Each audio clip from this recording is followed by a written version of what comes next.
Saudações verdes, caros ouvintes e telespectadores. E estamos começando mais um programa Sementes da Mata, aqui na Rádio Web Agroecologia. E essa é uma iniciativa da Profoex, Sementes da Mata, programa de formação em ATE, assistência técnica e extensão rural, para assentamentos de reforma agrária e contribuições da Agenda 2030. E esse programa está sendo implementado em 16 universidades públicas do nosso país, Brasil, e que é para fortalecer a curricularização da extensão aqui nas nossas universidades. Eu sou Laras Bahia, estudante de bacharelado de agroecologia daqui dessa casa da Universidade Federal Rural de Pernambuco e também bolsista do programa Sementes da Mata. Hoje também vamos conversar com Juliano Cigano, também estudante do bacharelado de agroecologia e bolsista do projeto Sementes da Mata. Juliano, como é que você está? E conte pra gente quem é você e como você chega no programa Sementes da Mata. Então, saudações verdes também a todos. Quero primeiro agradecer pelo convite de estar aqui presente. Me chamo Juliano, como já foi citado, mas muita gente me conhece por Cigano. Então, eu cheguei aqui, a partir... Bom, para a gente falar de como chegar, a gente precisa de contar de onde a gente veio. Eu acredito que seja isso. Então, eu venho de uma cidade da Zona da Mata Norte de Pernambuco, chamada Itambé, onde lá eu atuo como militante social de um dos movimentos lá, que é o Movimento das Comunidades Populares, o MCP, e ajudo lá na luta pela reforma agrária que acontece na cidade, E isso já vem aí de uma caminhada a partir da Pastoral da Juventude na Igreja Católica. Eu sou filho de trabalhadores rurais, pessoas que nasceram e cresceram no campo. E cheguei aqui a partir desse curso, que já é algo que eu decidi para a minha vida, que é atuar na luta por essas pessoas, esses trabalhadores que estão no campo e que querem e têm o direito da terra. E o programa do Sementes da Mata é o que vai fortalecer mais ainda esse aprendizado e para eu repassar por aí mundo afora. Massa, Juliano. Bom saber da sua história. Como sabes, e por vivenciar na pele os conflitos da Zona da Mata Norte, daqui de Pernambuco, são inúmeros, Os conflitos agrários são inúmeros e bem intensos. Devido a essa exploração dos trabalhadores rurais, das trabalhadoras também, e da terra por esses latifundiários do monocultivo de cana-de-açúcar. Esses conflitos por terra se estendem por todo o território brasileiro, Sim. E a gente vê que está ocorrendo o processo de reforma agrária, o processo de democratização das terras aqui no Brasil ocorre a passos lentos. E os poucos avanços que a gente obteve foi graças à luta dos trabalhadores rurais e das trabalhadoras rurais, articulados, aos movimentos sociais.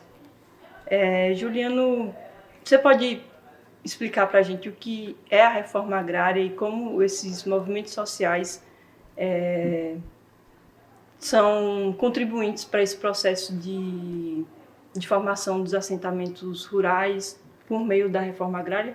Então, a reforma agrária, vamos falar assim, sem muito arrudeio, Então, a reforma agrária é o melhor jeito da distribuição de terra, democraticamente, que é atender os fins dos princípios da justiça social e o aumento de produtividade, tanto para a cidade como para a região onde ela está, o estado e também o nosso país, E o papel dos movimentos sociais é fortalecer essa luta, onde muita gente, por vezes, não tem o apoio, não tem como a ideia de se organizar. Então, os movimentos sociais estão ali na luta, Eu trago como exemplo a situação de Itambé, que é onde eu atuo. Lá a gente está com duas áreas de poceiros. Então são trabalhadores que vêm há 5 gerações que tá ali naquela terra. Antes mesmo das usinas chegarem, eles já estavam ali, a família daquelas pessoas, e trabalharam para a usina ficou devendo a eles, então eles querem a terra como direito, né, essa justiça social aí.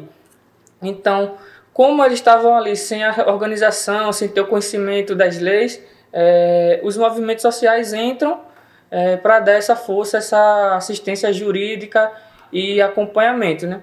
Mas também pode acontecer através dos acampamentos, né? Um exemplo é o próprio MST, né? Porém, não vai ser em áreas qualquer, né? Todo acampamento do MST ou de outro movimento social que realiza acampamento, eles procuram sempre terras onde estejam sem função social, sem nada estar sendo produtivo daquela área por um bom tempo, né? Então, essa questão vem dos movimentos de fortalecer muito essa luta, né? Por conta dessa falta de conhecimento dos trabalhadores sobre essas leis que eles têm o direito, né? Que tipo, muitos estão ali, têm o direito de receber a dívida que a usina fica, trabalharam e a usina nunca questionou. Então tem a questão que hoje, pela lei, tem o direito do uso capião, né? A partir de 5 anos, sem o tal dono da terra não questionar a terra novamente e o trabalhador está produzindo, os trabalhadores têm o direito daquela terra, porém isso é muito complicado, a gente sabe, e os movimentos sociais ajudam bastante nessa área, assim. Nossa. É bom, assim, só para reforçar que a reforma agrária, como você já falou, né, dos movimentos do MST, a CPT também, né, esses processos jurídicos de ocupação de terra, dando apoio aos trabalhadores e trabalhadoras rurais, que a reforma agrária ocorre nesse processo de redistribuição de terras, né, nas terras improdutivas, justamente para dar essa função social, né, à terra, e também a dignidade ao povo que precisa ter um lugar de moradia, um lugar de trabalho, e que a terra ofereça esse suporte e também essa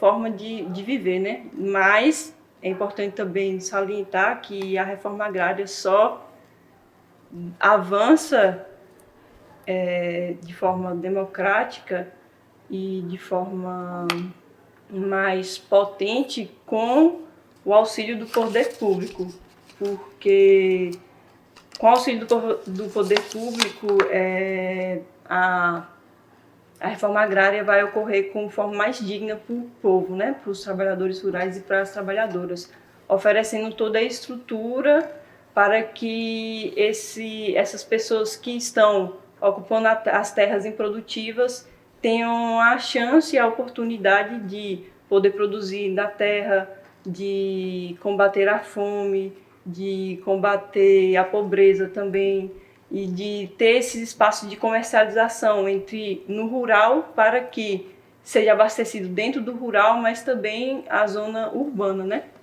E outros benefícios que geram para a sociedade como toda.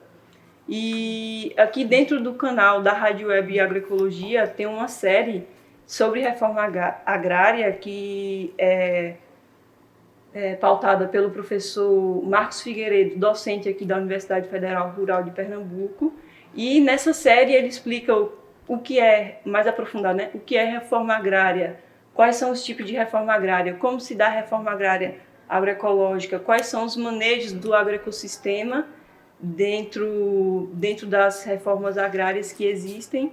E é muito bacana para quem está nos ouvindo e nos assistindo dar uma olhada nessa série, que vai aprofundar ainda mais o conhecimento sobre o que é de fato a reforma agrária.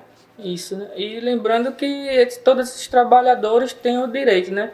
Hoje eu estava lembrando daqui, hoje é 17 de abril, hoje é o Dia Internacional da Luta pela Terra, e o Dia Nacional, né, por lei, desde o dia 25/6/2002, é o Dia Nacional da Luta pela Reforma Agrária.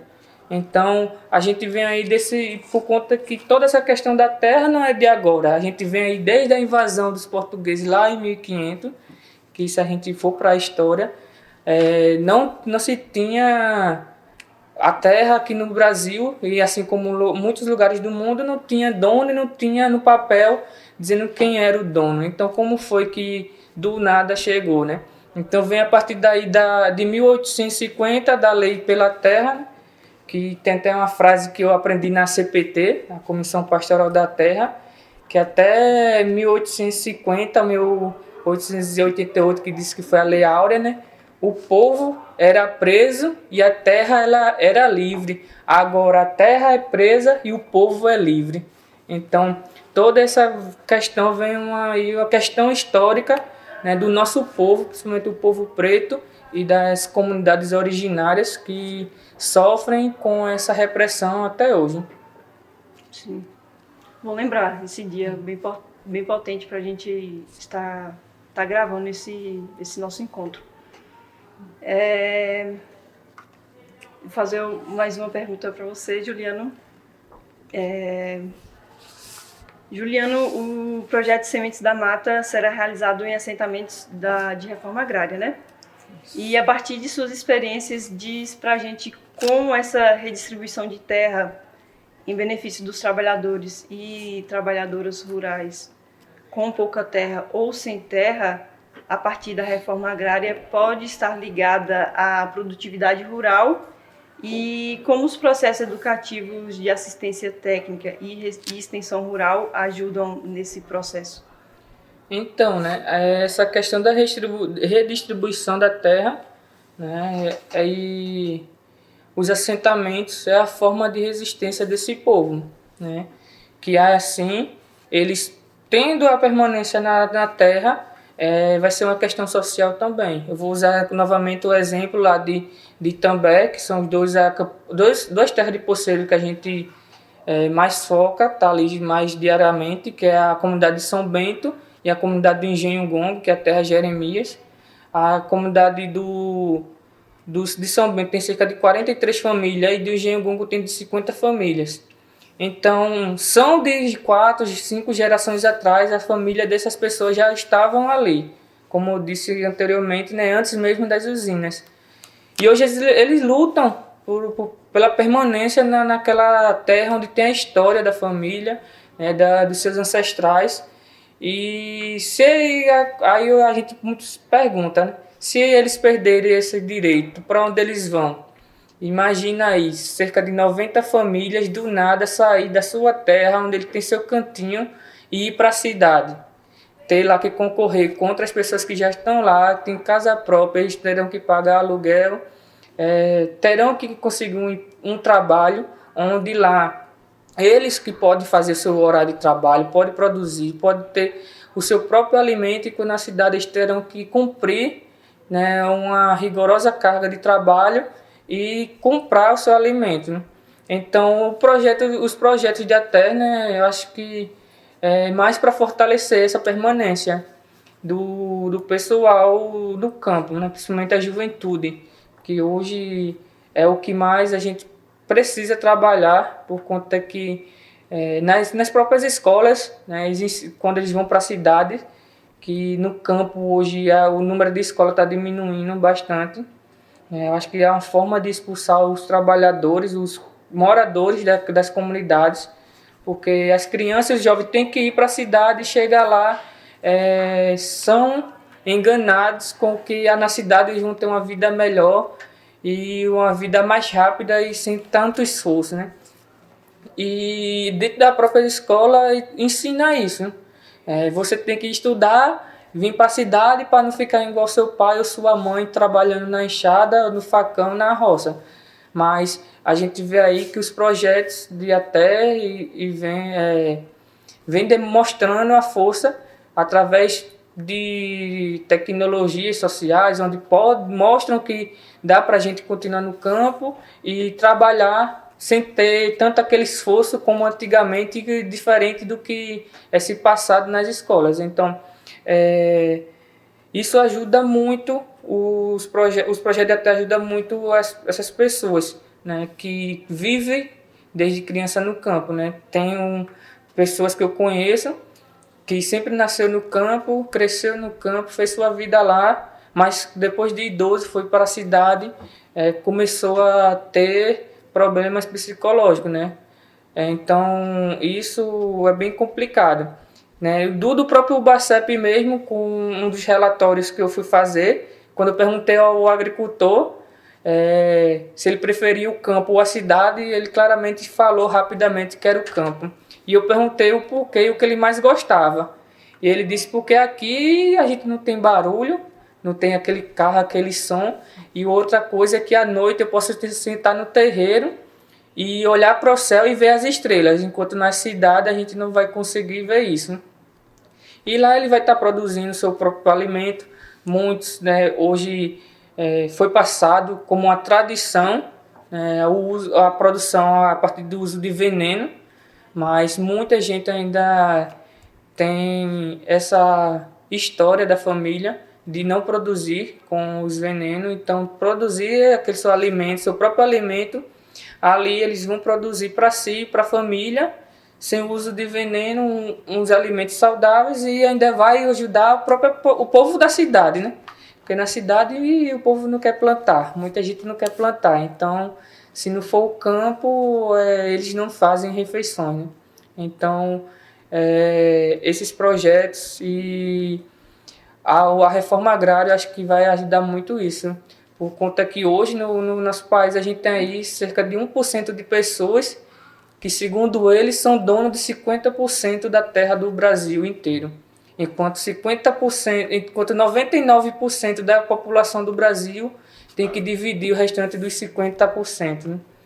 Então é onde poucos têm muito e muitos têm pouco, né? E a gente precisa, né, falar mais sobre esse assunto, sobre a reforma agrária, e ver que ela é algo importante, não só para Pernambuco e para o Brasil, mas assim para o mundo inteiro, e que isso seja a nossa salvação. E assim será. A gente não basta só falar da reforma agrária, mas precisamos também fazer a reforma agrária, fortalecer o diálogo e também buscar que a reforma agrária ocorra de forma mais forte mesmo em todos os territórios, não só aqui no Brasil, como você falou, mas no mundo afora, porque é uma crescente demanda por alimento e por justiça social e acesso à terra e alimento saudável. O projeto de A Terra, Assistência Técnica e Extensão Rural, é justamente para dialogar com os territórios de maneira educativa mesmo, e que possa trazer não só os conhecimentos do campesinato brasileiro, mas também universalizar o conhecimento do campesinato junto com o acadêmico, para poder unir em um só conhecimento e trazer essa oportunidade mesmo de uma dignidade, né? Uma dignidade para quem está no campo, não só para quem está no campo, mas para quem está na zona urbana, que depende, como você falou, que depende desses alimentos produzidos no campo. E você tem mais alguma ressalva para fazer sobre esse assunto? Não, só como repetir novamente o que eu disse, acho que esse debate tem que ser levado mais vezes em vários lugares, né? Que quando se fala de reforma agrária, né, muitos que não conhecem falam de invasores, né? Ali já vai invadir terra, que é totalmente diferente, né? Quando existe essa organização, né? Um exemplo foi o próprio Movimento Sem Terra, que esse dia fez ocupações, né, em algumas localidades no Brasil, que foi por conta que ali não é só terra onde está sem produção social, né? Sem uso social, mas também que esteja alguma denúncia de crimes cometidos, né? Como exemplo, trabalho escravo. Então,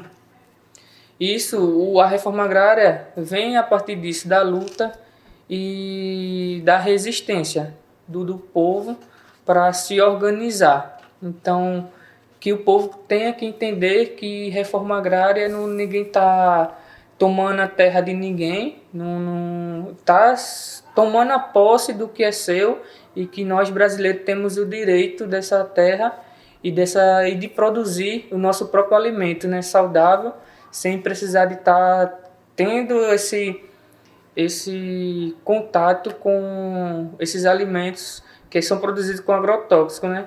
Esses dias mesmo, na semana passada, teve a imersão da turma, né? A gente teve em algumas localidades, e uma pessoa que tocou foi o seu Miranda, lá em Garanhuns.